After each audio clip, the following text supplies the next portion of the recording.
बैठ के क्या ऐसी करेंगे, भी वक्त बातें ज़ाया हो कर। रही हैं कि हुकूमती खिड़की बंद हुई है, लेकिन जो बैकडोर आपके अक्सर रहनुमा कह रहे हैं कि जिनके पास इख्तियार है उनसे तो मुज़ाकरात हो रहे हैं, तो इन बयानात का सर क्या मतलब लिया जाए?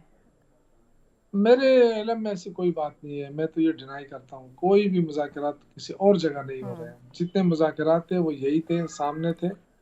और शायद ये जो एक मुलाकात हुई थी, वो भी मतलब सिक्योरिटी के हवाले से थी, उससे हुकूमत का फ्यूज़ उड़ गया। हम्म। और अभी तक उनके वहाँ अंधेरा ही अंधेरा है। उनको समझ ही नहीं आई कि भई वो सिक्योरिटी मामलात के ऊपर मीटिंग थी। आप क्यों इतने खौफज़दा हो गए कि जी हमारे बस राब्ते बहाल हो गए और बस हम जो है ना हुकूमत की छुट्टी करने वाले हैं। भई हुकूमत आपकी तो हुकूमत करने का हक ही नहीं है, आपके पास तो सीट ही नहीं है। 17 सीटों पे आप हुक्मरान बने। हम्म। सबसे बड़ी पार्टी तो तहरीक इंसाफ है। बिल्कुल तो सही। जिस तरीके से इनको जितवाया गया, वो आप देखें, अब हम उसकी तरफ गए ही नहीं अभी तक। हम तो सिर्फ ये कह रहे हैं कि जो जिन वाक़यात के ऊपर हमारे ऊपर इल्ज़ामात लग रहे हैं, कम से कम आपको ये तो करना चाहिए ना कि आप कम से कम ये पता तो चले ना कि आखिर ये 9 मई किसने किया है, बिल्कुल 26 सही। और नवंबर ये किसने जो किया है। सर पीटीआई ऑपोजिशन इत्तेहाद के लिए ग्रैंड अलायंस को एक्टिव करने की कोशिश कर रही है, मौलाना साहब आपका भरपूर तरीके से साथ देंगे? देखिए, मौलाना साहब की अपनी जमात है, लेकिन वो है अपोज़िशन में। हम्म। और हम चाहते हैं कि ग्रैंड अलायंस बने अपोज़िशन का, ताकि हुकूमत को टफ टाइम दिया जा सके। और सोलो फ्लाइट की जगह सारे अपोज़िशन को साथ लेकर चलें, ये हमारा है, कोशिश है हमारी। और इंशाल्लाह हमें उम्मीद है कि इस कोशिश में हम कामयाब होंगे इंशाल्लाह। लेकिन सर आपके लिए तो हुकूमत ने मुश्किलात तो खड़ी कर दी हैं। 26वीं तरमीम मंजूर हो चुकी है, पीका एक्ट आप लोगों के लिए मंजूर हो चुका है, अदालतों में नए जजेस की भरमार हो रही है, चुन चुन कर उन लोगों को जजेस लगाया जा रहा है बकौल आपके, जिनसे रिलीफ की उम्मीद करना ही अजीब लगता है। तो फिर कैसे निकलेंगे आप इन मुश्किलात से? नहीं, पहले तो ये बताएं कि ये मुल्क को कैसे निकालेंगे मुश्किलात से। सर वो तो कह रहे हैं हम निकाल रहे हैं।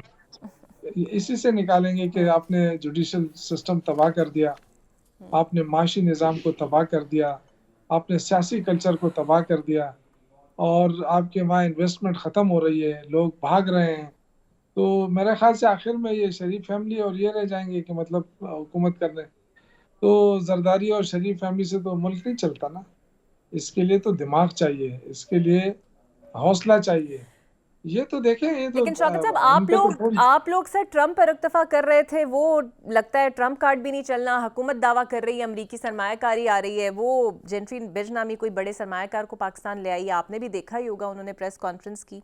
तो अब फिर क्या रास्ता निकले? आप अमरीका तो नहीं कहेगा कि आप रिलीज करें खान साहब को? पर्सनल लोगों के ताल्लुकात होते हैं, पर्सनल किसी को भी आप ला के यहाँ खड़ा करें। अगर मैं हम्म। एमपी है, मिनिस्टर हूँ, और कोई मुझे ज़ाती ताल्लुक के ऊपर किसी भी मुल्क में बुला ले, मैं वहाँ बैठ के बड़े बड़े दावे करूँ, ये तो एक अलग बात है ना। वैसे तो आपको पता है कि वो जो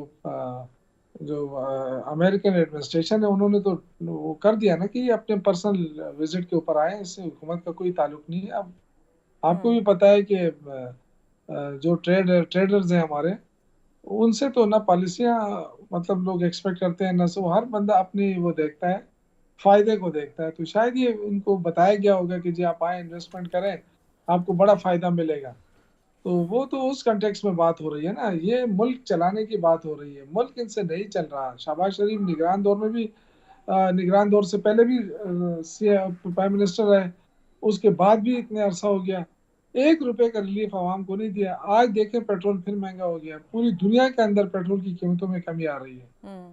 जो आलमी मार्केट है, वहाँ जाके आप देखें कितना पेट्रोल की क्या कीमत है। बिल्कुल सही। यहाँ आप देखें, ये पैसे बटोर रहे हैं अवाम से। एक डाका पड़ रहा है अवाम की जेबों के ऊपर, और सारा फ़ायदा ज़रदारी और शरीफ फैमिली को जा रहा है।